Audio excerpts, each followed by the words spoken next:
Interior of earth. तो आज आम इंटेरियर ऑफ अर्थ पढ़वा के जाऊँ। तो इंटेरियर ऑफ अर्थ पढ़वार आगु आमको जानवा के पड़वा जे what is interior of earth and what is exterior of earth. ये भितर पार्थक्य काଣା, तो डिफरेंस मांगर भितर काଣା। तो आम जिते बड़े भी इंटेरियर ऑफ अर्थ बुझुचु टर्मटा आसूचे से आम कनसीडर करुँ जदि पृथ्वीटा है आईटा तार पृष्ठटा जदि होन क्रस्टर भीतर के आम जिमा जहाँ यहाँ हूँ तार इंटरनल स्ट्रक्चर और इंटरनल एरिया भितर जहाँ भी फीचर माने आम देखा के पाऊँ। लाइक पहला तो आम लेयर वाइज 3टा लेयर कर क्रस्ट मेंटेल आउ कोर फाइला। तो यहाँ है माने बेसिक जिनिस आम एत जाचु आ तार भितर अच्छे जे रॉक माने किसी रोचे आउ मेंटल रे किसी लिक्विड स्टेट रे अच्छे आ कोर रे किसी प्लास्टिक स्टेट रे अच्छे। तो यहाँ आम इंटरनल माने इंटीरियर बाबद एते ही आम जाचु माने बहुत सारा जिनिस अनडिस्कवर होगी अच्छे माने एब तक मनुष्य जाति बहुत कम जानी इंटीरियर ऑफ अर्थ उपरे किंतु एक्सटेरियर ऑफ अर्थ आमर आगे तो सब देखा जाऊँ। लाइक पृथ्वीर क्रस्ट उपर जहाँ भी अच्छी केन जगह आम पहाड़ देखा के पाऊँ, रेड माउंटेन्स केन जगह आम प्लेच्यू देखा के पाऊँ और टेबल लैंड केन जगह आम लो लैंड देखा के पाऊँ, गॉड्स देखा के पाऊँ। ये प्रकार रिलीफ फीचर माने देखा के पाऊँ जेनटा कि आम एक्सटेरियर ऑफ अर्थ हिसाब से कनसीडर कर। तो इन्हें देखो कह जाइए interior of earth can be understood only by indirect evidences. इन्हें कह जाइए इंटीरियर ऑफ अर्थ माने मेजरली इनडायरेक्ट एविडेंस उपरे आम निर्भर करी बुझी पार्मा बा पढ़ी पार्मा। तो रीजन काଣା there is no other direct evidences माने डायरेक्ट एविडेंसेस बहुत कम अच्छे। डायरेक्ट एविडेंसेस लाइक आम कहा आम नेमा सैंपल हिसाब से रॉक सैंपल नौ माइनिंग एरिया मान करूँ आ माइनिंग एरिया देखुन इन्हें जहाँ रॉक बाहर लिमिटेड आकार आम पाऊँ और जेन ये माइनिंग एरिया रोचे माइनिंगटा बहुत कम गभीरता। तो आम जाचु जे साउथ अफ्रिकार गोल्ड माइन्स माने अच्छे 3.4 किलोमीटर। तो देखुन एत कम किलोमीटर आ पृथ्वीर सेंटर कोर्ट रे केते किलोमीटर तक 6300 एबाउट 6300 किलोमीटर गभीरतार रोचे। तो एते भीतर के तो फिर जावाके पड़वा एते लिमिटेड एरिया के स्टडी करके आम जेनेरालाइज किसी भी करी ना पारू किसी भी थ्योरीटे बन ना पारू। तो काଣା करा जिबा तो देखागला जे केतेटा जगह ओशियन ड्रिलिंग प्रोजेक्ट माने करागला बहुत गभीरता के निगला। लाइक ओला बोली जगहटे अच्छे आर्टिक रिजन रे 12 किलोमीटर तक ड्रिलिंग करा जाइए। तो सेने देखूँ जदि 6300 किलोमीटर और आम ओनली 12 किलोमीटर के कंपेयर करमा केबे भी माने एते कम जगह के नहीं कि आम सारा इंटीरियर ऊपर किसी थ्योरी बने पार्मा क्या नहीं। तो इन्हें कह जाइए डायरेक्ट एविडेंसेस कम अच्छे। लाइक रॉक मटेरियल आम कलेक्ट कला भोल्कानो एरिया और अर्थक्वेक जगह जेने कि भीतर रॉक माने पड़े आसचे इरप्शन सह से स्टडी करी आम तार जेन कंपोजिशन केमिकल कंपोजिशन और फिजिकल स्ट्रक्चर स्टडी करी आम आर इंटीरियर रे एंता सब अच्छे बोली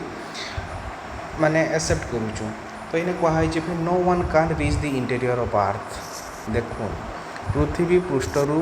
प्रति 32 मीटर भीतर के गले 1 डिग्री सेल्सियस तापमात्रा वृद्धि पाँच। तो 12 किलोमीटर के वृद्धि पाइबार और फिर भाभी देखूँ 6378 किलोमीटर यदि मुझे ठीक कहूचे एते भीतर के गला बेले in temperature core temperature 2 million degree Celsius हो जाऊँगी कोर तापमात्रा। तो इन्हें केन अवस्था आम स्टडी कर पार्मा आमर केन इंस्ट्रूमेंट इनको नहीं पार्मा आम तो मेंटेल रे सर्वाइव करी ना मेंटेल क्या क्रस्टर आर्टिक गभीर के गला आम प्रेसर रे सर्वाइव करी नहीं पारू इन्हें टेम्परेचर खाली नहीं प्रेसर भी सेते अच्छी। तो भाभी देखो यहाँ गोटे अजब प्रकार होगला इम्पॉसिबल जिनिसटे होगला इंटीरियर के जाइए स्टडी करवाटा। तो काଣା करा जाई पारे देखो इन्हें दिखाई जी configuration of the surface of earth is largely a product of process operating in the interior of earth. तो इन्हें गोटे टर्मटे आसला configuration what does it mean by. तो कॉन्फिगरेशन देखुन जे आम जिते मोबाइल आणुचु सेने किसी सॉफ्टवेयर आसूँ सॉफ्टवेयर कॉन्फिगरेशन इंस्टॉल और सेटअप कह जाऊँगी। तो आर्थर उपरे जेन क्रस्टे जेन सेटअप जहाँ रहा केन जगार जेन किसी आगु मुझे कहली पहाड़ देखाके पाऊँ केन जगार समतल भूमि देखा पाऊँ केन जगार मालभूमि देखा पाऊँ केन जगार गड्स देखाके पाऊँ केन जगार माने ई प्रकार डिजर्ट देखाके पाऊँ इटा तार रिलीफ फीचर्स। और जदि ब्रॉडर डिवीजन हिसाब से ना फिजियोग्राफिक डिवीजन कहूँ ये कॉन्फिगरेशनटा आर्थर सरफेस उपरे रोचे इटा largely product of processes operating in the interior of earth interior जेन प्रोसेस माने अच्छे तार रिजल्ट बोली कह जाऊँगी कि देखो एग्जांपल जिते बेले यूरेशियन प्लेट आउ इंडियन प्लेट स्ट्राइक करी दुईटा स्ट्राइक करुचे स्ट्राइक कलापर इन्हें कहे मिलियंस ऑफ इयर्स नहीं कि आमर काना अफिवाल ग्रेट हिमालय अफिवाल देखुन पहाड़ सृष्टि आलन कार द्वारा इंटरनल प्रोसेस द्वारा ठीक अच्छे आउ केतेटा जगार माने फॉल्ट लाइन सृष्टि होची माने रिजेस सृष्टि होची आर केतेटा जगार वोल्केनिक इरप्शन होगी माने माउंटेन्स क्रिएट होची आर केतेटा जगार माने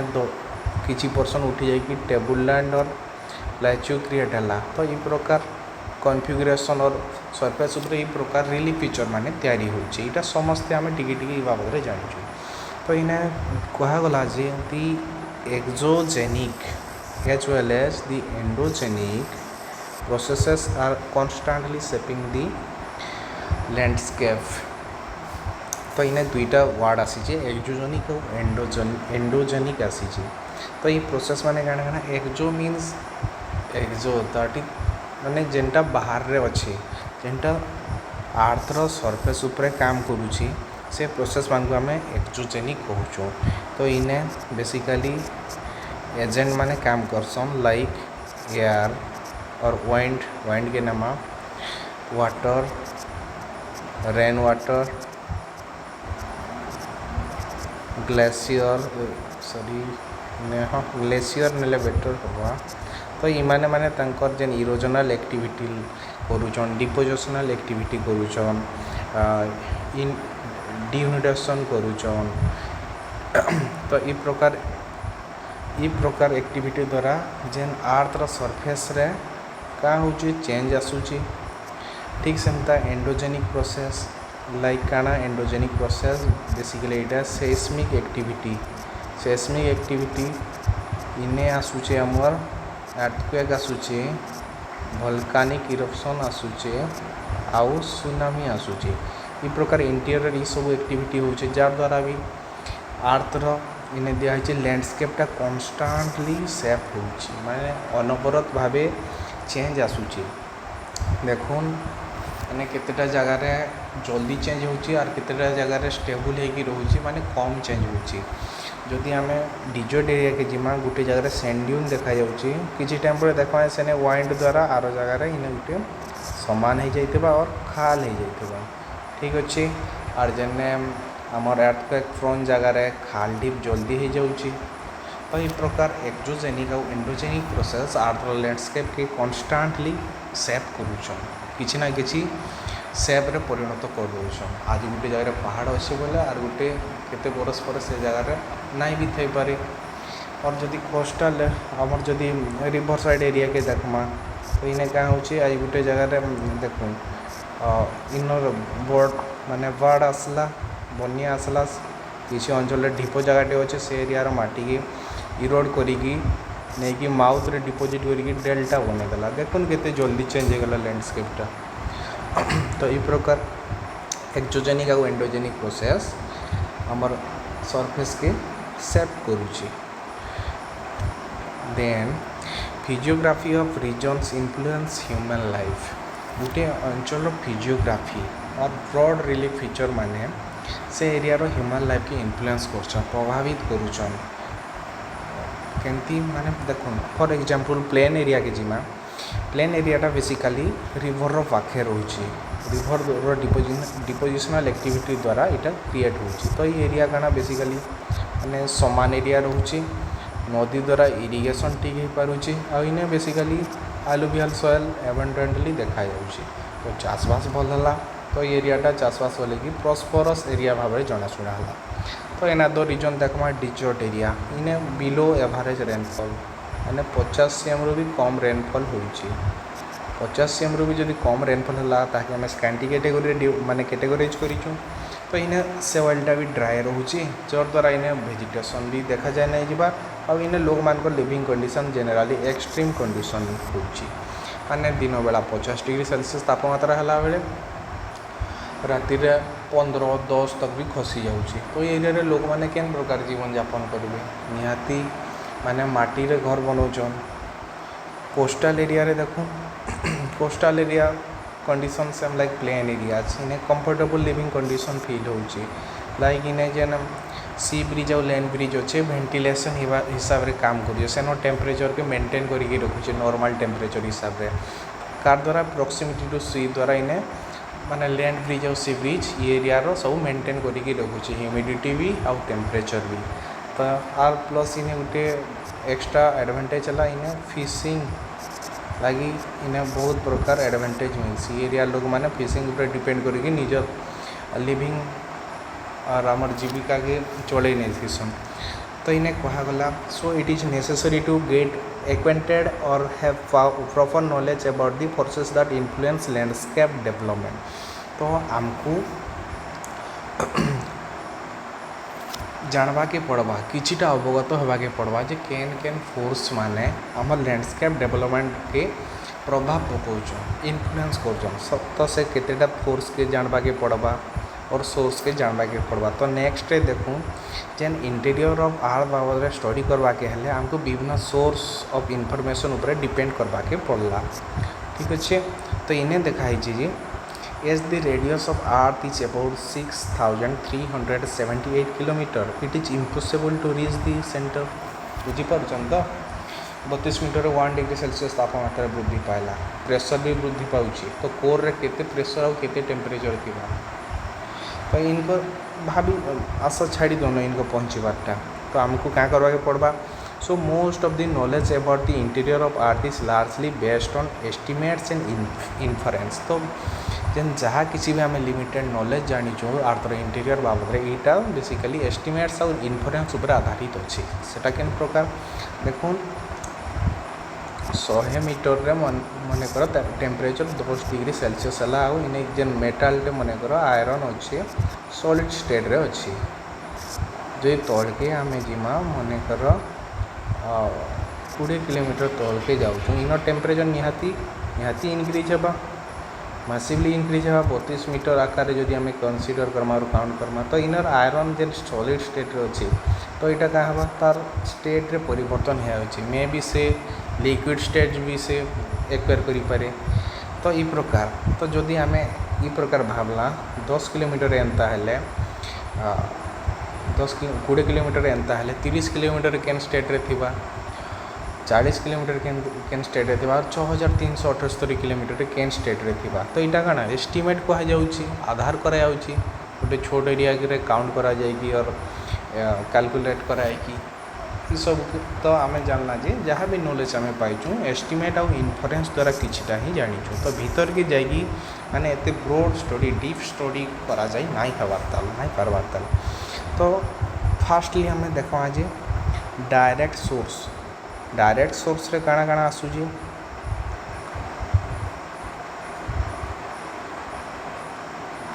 डायरेक्ट सोर्स रे देखला जे most easily available material is rocks from mining areas. तो संपूर्ण इजिली जदि आम किसी डायरेक्ट सोर्स आम पाऊँ सेटा हूँ रॉक्स पत्थर केने जेन माइनिंग एरियाज जेन पत्थर माने हूँ सेटा हूँ संपूर्ण इजिली अवेलेबल सोर्स। तो सेटा काଣା माइनिंग एरिया रे से जेन खनिज पदार्थ काढ़वा सहित आम काଣା खाली खनिज पदार्थ काढ़ुचु का हाँ सेटा भी काढ़ुचु तार सहित विभिन्न बड़ बड़ रॉक माने भी सेने एक्सकावेटेड हो सॉरी माइंड आउट हो। तो माइंड आउट है तो क्या हवा सेनर से रॉकर कंपोजिशन आउ जेन स्ट्रक्चर के स्टडी करा जाए कि आम इंटीरियर उपरे किछिटा तो काଣା पाइला इनफॉरमेशन गैदर करि पारला। तो इन्हें देखा जाए गोल्ड माइन्स इन साउथ आफ्रिका रे केते 3 ରୁ 4 किलोमीटर डीप तक भी हो। तो एते भीतर तक आम बेसिकली आम 4 किलोमीटर तक तो आम इजिली काण पाइला रॉक माने पाई जाऊँ माने 4 किलोमीटर तक आमने तथ्य वा इनफॉरमेशन पाई गलान ये प्रकार इंटेरियर ये प्रकार जिनिस माने अच्छे बोली तो सेनु साइड के आगे जीवा लगे हेले क्या हवा तो देखागला जे 3 ରୁ 4 किलोमीटर गभीरतार वस्तु तो माने जिनिस उपरे तो स्टडी करि पारला तो जदि आर डेप्थ के जीवा के पड़वा तो सेने प्रोजेक्ट्स माने देखो कैरी आउट करागला like deep ocean drilling project integrated ocean drilling project समुद्र रे बहुत तल के बहुत गभीरता पर्यंत ड्रिल करा जाउची तो major 2 project carry out exploration work ये दुईटा प्रोजेक्ट कैरी आउट कराई एक्सप्लोरेशन वर्क के कंटिन्यू करा जाउची तो ये भर इंपोर्टाट है यहाँ मन रखिए Kola in Arctic region Arctic ocean deepest drill depth up to 12 kilometre माने सबुठारु अधिका गभीरता पर्यंत ड्रिल कराई जेनटा कि 12 किलोमीटर गभीरता पर्यंत तल के कूड़ा जाइए तो यहाँ क्या करुँचे provide information about materials different depth देखून ये जेन 12 किलोमीटर देखला आम खाली 12 किलोमीटर इनफॉरमेशन पाइला क्या नाई ये 0 ରୁ आरंभ करिकी 1 kilometre 2 kilometre 3 kilometre 4 up to 12 kilometre पर्यंत लेयर वाइज केन लेयर केन मटेरियल मिलूचे तार सेन टेम्परेचर केते होचे सेन प्रेशर केते होचे केन स्टेट रे मटेरियल्स माने अछन सेटा सब आमे डिफरेंट डेप्थ्स रे आमे स्टडी करि पारुछन secondly volcanic eruption is another source of direct information देखुन केन जगह रे वोल्केनिक इरप्शन हैला वोल्केनिक इरप्शन इना क्या होचे मागमाटा अच्छी कौन सी जगह क्रैक सृष्टि हेले पृथ्वी पृष्ठ रे प्रेसर रिलीज होगी बाहर के पड़े आसूचे जहाँकि आम लाभा कहूँ तो ये लाभा सैंपल के नहीं इन्हें भी स्टडी करा जाय पारबा से केमिकल कंपोजिशन काଣା काଣା रोचे टेम्परेचर केते थिला जे प्रकार अवस्था प्राप्त होला प्रेसर केते रोला सब आम माने किसी इनफॉरमेशन आम पाई पारला इन्हें कहगला molten magma on the surface is available for laboratory analysis तो molten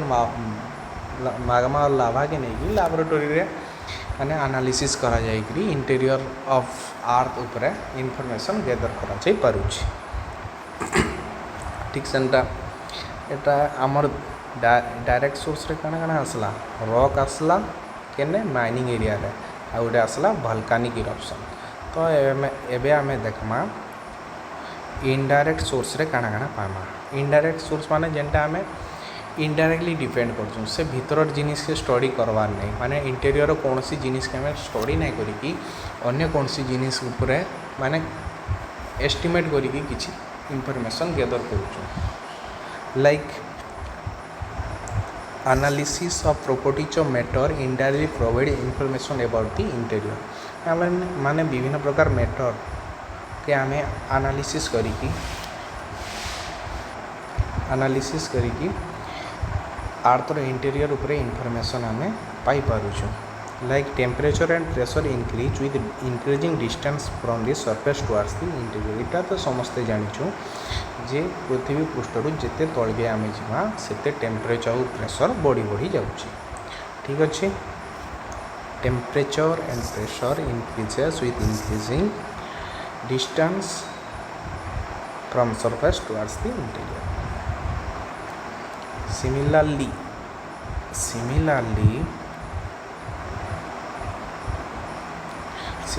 the density of the materials also increases with depth. Similarly, काना कहै डेंसिटी इंक्रीज होउची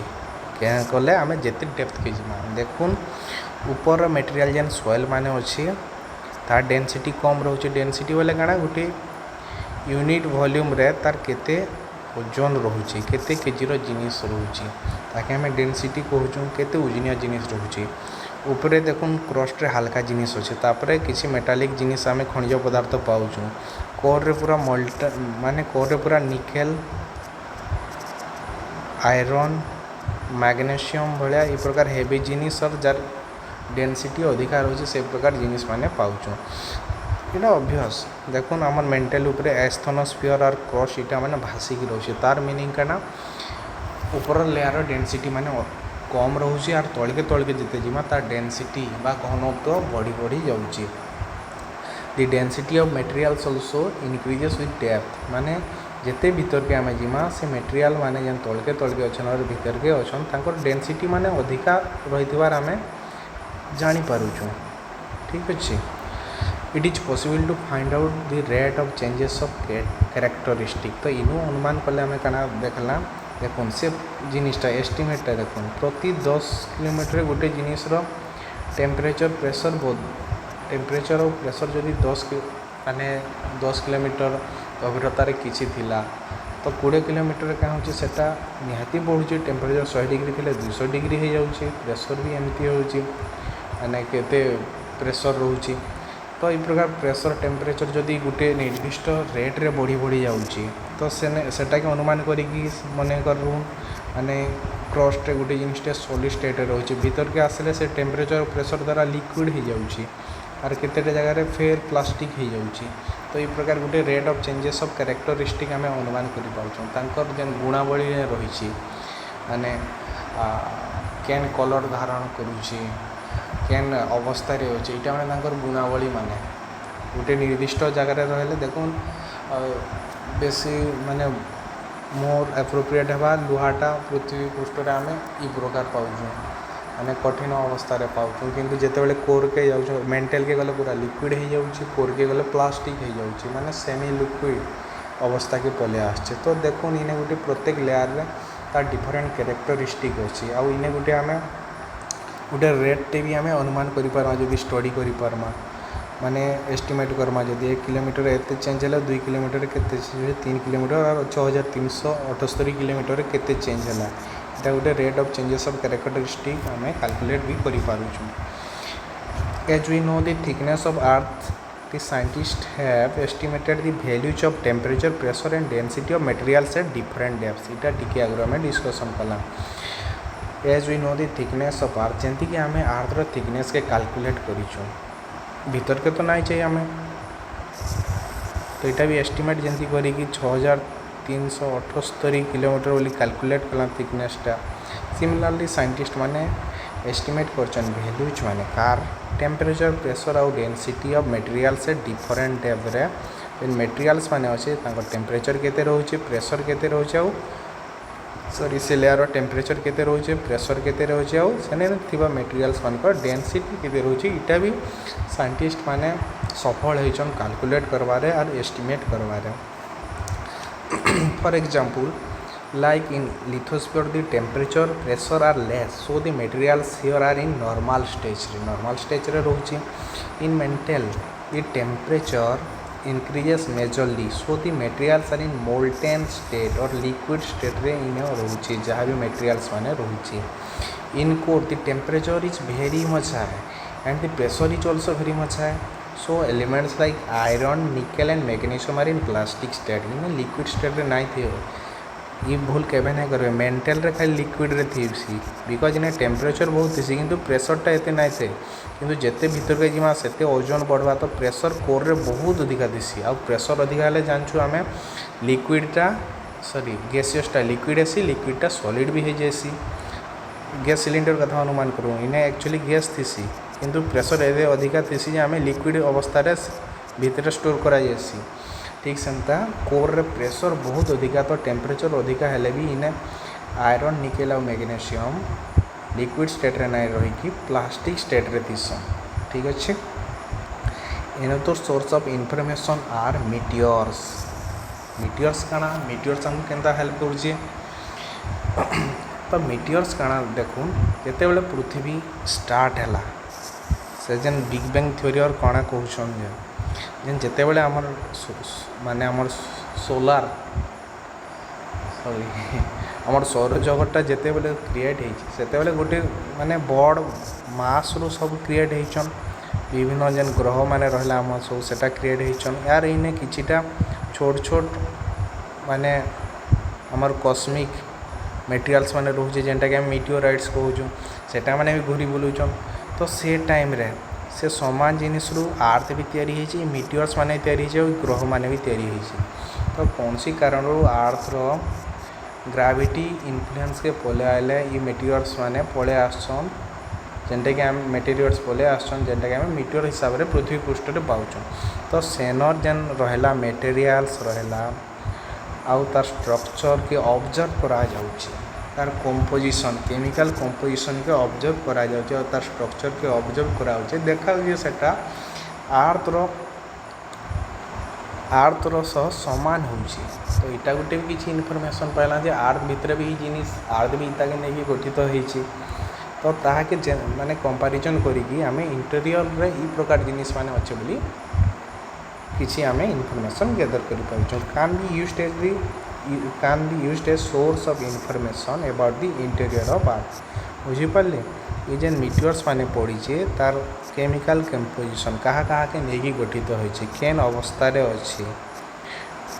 जेहेतु इतार एजटा कार सह समान सेम आर्थ रो एज सह समान, तो सेम जिनिस एका हमर इंटीरियर भितर भी अच्छे बोली आमे जानि पाउछु। ठीक अच्छे। Similarly, the other indirect source include gravitation, magnetic field and seismic activity। माध्याकर्षण शक्ति आउ पृथ्वीर जेन चुंबकीय क्षेत्र अच्छे सेस्मिक एक्टिविटी ये सब माने भी इनडायरेक्ट सोर्स हिसाब रे हमको information दउछन। केंथी we know that gravitational force is not the same at the different latitude on the surface। पृथ्वी पृष्ठ रे सबु जगह रे माध्याकर्षण शक्ति बा ग्रेविटेशनल फोर्स रे वैल्यू समान नहीं थाए। आम जानिछुं पोल रे बहुत अधिका थिसी आउ इक्वेटर आड़ के तार वैल्यूटा कमी जाइथिसी। रीजन काना because distance from the centre at the equator greater than that at the pole. आम जानिछुं जे जी रे वैल्यू होचे m1 m2 bye r square. इ प्रकार गोटे फॉर्मूला अच्छे जी रो वैल्यू इतार ऊपर डिपेंड करसी। तो इना देखला जे जदि रेडियस और काना दुईटा जेन व्यासार्ध अधिका हेले m1 m2 रो वैल्यूटा निहाती कम बा, और जदि इटा r हमर जदि रेडियसटा कमी जाउछे जी रो वैल्यूटा बढ़बा। तो इने कहा होइछि आमे जानिछु इक्वेटर रे रेडियसटा अधिका होउछे अर्थ रो, तो निहाती जी रो वैल्यूटा पोल रे अधिका हवा आउ इक्वेटर आड़ के कमी कमी जाउछि। ग्रेविटी वैल्यूज आउ केंती डिफर करूछि, gravity values also differ according to the mass of the material. देखुन ई फार्मूला रे अछि इटा कार ऊपर डिपेंड करूछि, डायरेक्टली मास ऊपर डिपेंड करूछि जीटा। तो जदि मास अधिका हला से जगह रे काना हबा ग्रेविटी भी अधिका हबा, मास जदि कम रहउछि ग्रेविटी भी कम रहउछि। The uneven distribution of mass of material influence the gravitational value. तो इने देखा गला पृथ्वी पृष्ठ रे विभिन्न जगह भिन्न भिन्न ग्रेविटी रो वैल्यू देखौछि। तो जेने अधिका ग्रेविटी रो वैल्यू देखौछि जीटा सेने माने अधिका मासिव अधिका ओजनिया जिनिस रहउछि मटेरियल अच्छे बोली आमे कंसीडर करमा। आर जेने डी कम देखौछि सेने ग्रेविटी रो वैल्यू माने सेने कम ओजन रो कम मास रो एलिमेंट्स और मटेरियल्स माने अच्छे बोली आमे जानि पारुछु। The difference is reading of gravity as different places from the expected values are known as gravity anomalies. इने गोटे टर्म आसला ग्रेविटी अनामोलीज। आमे एस्टिमेट करसुँ जेन विभिन्न जगह रे मन कर 9.8 रोचे ग्रेविटीटा। आमे जनरली पृथ्वी पृष्ठ सबुआड़े ग्रेविटी वैल्यू 9.8 बोली कि आमे जनरलाइज करके एक्सेप्ट करिछु, किंतु देखा गला जे इंडिविजुअल जगह रे आमे गोटे जगह रे 9.2 हो जाउछि, गोटे जगह 9.3 होउछि, गोटे जगह 9.4 ये प्रकार भी रीडिंग आसुछि। तो ये जेन एक्सपेक्टेड वैल्यू जेन डिफरेंट होउछि जेन एक्चुअल रीडिंगटा डिफरेंट होउछि, ये डिफरेंट के कहा जाउछि ग्रेविटीज अनामोलीज कहा जाउछि। माने एस्टिमेटेड करा जाइथवा वैल्यू रे जदि एक्जेक्ट जेन रीडिंगटा कम माने कम बेसी है कि किसी डिफरेंस आसुछि ताके हमें अनामोली कहू। तो ग्रेविटी अनामोलीज हमको कहाँ प्रोवाइड करछि about distribution of mass of the materials in the crust. तो इनु काना जानला हमें जे जेन जगह ग्रेविटी रो वैल्यू अधिका रोचे से जगह रे मटेरियल मास अधिका रोचे, जेन जगह ग्रेविटी रो वैल्यू कम रोचे से जगह material of mass of material रो वैल्यू कम रोचे। निहाती इटा आमको जनागला जे ग्राविटी अनामलीटा आमको मास डिस्ट्रीब्यूशन क्रस्ट केमती अच्छे से तार उपरे भी किसी इनफॉरमेशन दूची। Similarly magnetic survey also provide information about the magnetic materials of the crust. तो मैग्नेटिक सर्वे करा जे किसी जगह मैग्नेटिक फील्ड बहुत स्ट्रांग रोचे और किछिटा जगह वीक रोचे। रीजन काना जेन जगह मैग्नेटिक मटेरियल्स लाइक आमर फेरिक और आयरन कोबाल्ट निकेल इ प्रकार एलिमेंट हेवी एलिमेंट माने रोचे इमानकर मैग्नेटिक प्रॉपर्टी रोचे। इमाने जदि घूरबे इमानकर माने देखुन आर्थ भितर अच्छे तो आर्थ घूरले इमाने भी घूरुचन मोशन के आसुचन और मोशन रे गुटे जदि कंडक्टर इमाने काना कंडक्टर ना तो कंडक्टर जदि गोटे मोशन आसने गोटे इलेक्ट्रिक फील्ड क्रिएट करवा और मैग्नेटिक फील्ड भी क्रिएट करवा। तो मैग्नेटिक फील्ड क्रिएट कर तो जेन जगह मैग्नेटिक फील्ड स्ट्रांग अच्छे जा वैल्यू जेन अधिका अच्छे सेने इ प्रकार magnetic materials iron cobalt nickel माने पर्याप्त परिमाण रे अच्छन बोली आमे अनुमान करि पारमा। ठीक अच्छे पॉइंटर ठीक रहा। Then seismic activities are one of the most important source of information about the interior. Seismic activities काना seismic activities are earthquake, tsunami आउला वोल्कानिक इरप्शन इतर बाबद आम समस्ते टी जानी। अर्थक्वेक तो माने जापान के खुशी रे पड़े आसছে तार इच्छा कले कुणा लेखे इटा समस्ते जानी। सुनामी भी माने जानीचु सुनामी काना माने मासिव वेव आसिकी कोस्टल एरिया के धोई नवाटा के आम कहूँ सुनामी। इटा भी कार द्वारा होची ओशियन भितर डीप ओशियन रे जदि किसी माने कौन हला माने लार्ज स्केल डिस्प्लेसमेंट हला जेन प्लेट टेक्टोनिक द्वारा तो क्या होची पानी खसी आसुची सेटा नेक्स्ट टाइम रे जदि फेर ओरिजिनल शेप के पले आसचे से पानीटा रिलीज है कि उपकूल एरिया के माड़ी जाए ताकि आम सुनामी कहूँ। और लाइक आ गोटे जेन वोल्कानिक इरप्शन है मेंटल अच्छी कोर अच्छी कौन सी कारण सॉरी क्रस्ट अच्छी कौन सी कारण क्रस्ट रे आमर फाट सृष्टि है और वीक है गोटे रिजन टी। तो इना जेन प्रेसर अच्छे जेन प्रेसर अच्छे आमर मोल्टेन मागमा माने हाई वेलोसिटी रे पूरा ब्लास्ट है भाया बाहर इताके आम कहूँ वोल्कानिक इरप्शन। ठीक अच्छे यहाँ बहुत दूर पर्यंत जाइसी आउ बहुत एरिया के कभर करी पकासी नष्ट कर देसी। तो प्रत्येक जेन तीनटा एक्टिव है प्रत्येक रू काଣା होची